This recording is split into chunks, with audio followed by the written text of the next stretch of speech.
Bismillah. Jadi kalau dikatakan tentang hukum cadar, maka para ulama sendiri berselisih pendapat dalam persoalan ini. Setelah Anda melihat keterangan-keterangan para ulama dalam permasalahan ini, permasalahan hukum cadar ini, Anda membaca keterangan Al-Allama Albani rahimahullah, kemudian membaca keterangan-keterangan para masyayikh yang lainnya seperti Syekh Ibnu Baz, Syekh Ibnu Utsaimin rahimahullah, jumhur ulama Yaman, ya, semua mereka mewajibkan.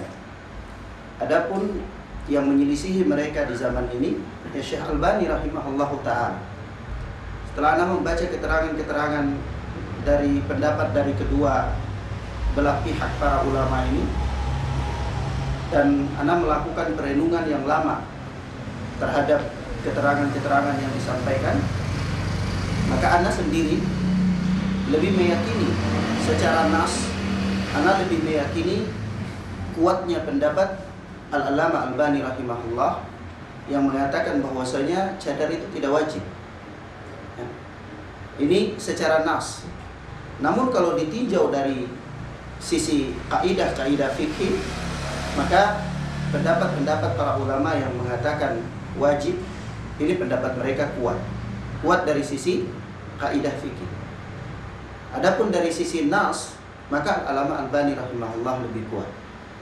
Bahkan Syekh Albani rahimahullah mengurai panjang lebar, ya, masalah ini dalam buku beliau Jilbab Mar'ah Muslimah.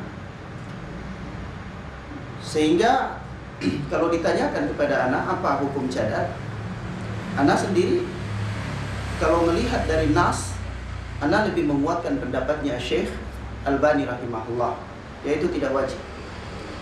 Namun kalau kita lihat dari sisi-sisi kaidah-kaidah fikih, maka dia bisa jadi naik tingkatannya. Karena kewajiban itu kan ada namanya wajibun aridun. Yani asalnya dia tidak wajib. Asalnya dia tidak wajib. Suatu perkara itu asalnya tidak wajib. Tapi karena ada sebab-sebab tertentu, maka dia naik menjadi wajib. Ya, misalnya bagian dari tubuh wanita itu yang paling menarik fitnah itu wajah. Sehingga fitnah ini karena dia merupakan sumber fitnah, wajah ini dia merupakan sumber fitnah, maka dia lebih ahsan, lebih baik kalau sekiranya ditutup. Ya. Maka asal yang tadinya bukan wajib, dia menjadi naik derajatnya menjadi wajib itu karena dalam rangka mencegah terjadinya fitnah saja. Dalam rangka terjadinya fitnah. Kalau dari sisi nas, maka Syekh Albani rahimahullah kuat. Maka kalau ditanyakan, hal ini dikembalikan kepada seorang penuntut ilmu. Ya, yang penting dia sudah mempelajari masalah ini, dia membaca keterangan-keterangan para ulama dan dia yakini mana yang lebih kuat bagi dia dan dia beramal dengannya. Ini umur wasi. Permasalahan ini adalah permasalahan yang luas. Permasalahan yang luas. Maka Syekh Albani mempunyai sebuah penjelasan yang cukup indah. Syekh Ibnu Utsaimin, beliau katakan kalau betis seorang wanita tersingkap itu dia daya tariknya, daya fitnahnya itu tidak sebesar wajah seorang wanita yang tersingkap. Nah, betis yang daya tarik, daya fitnahnya tidak kuat saja itu sangat-sangat diperintahkan untuk ditutupi. Apalagi wajah yang daya tariknya begitu kuat, fitnah, ini tentu lebih utama lagi untuk ditutupi. Kurang lebih begitu keterangan Syekh Ibnu Utsaimin. Al-muhim masalah ini anak katakan sekali lagi, ikhwan, dari sisi nas, ya, maka pendapat Al-Allama Albani rahimahullah yang lebih kuat.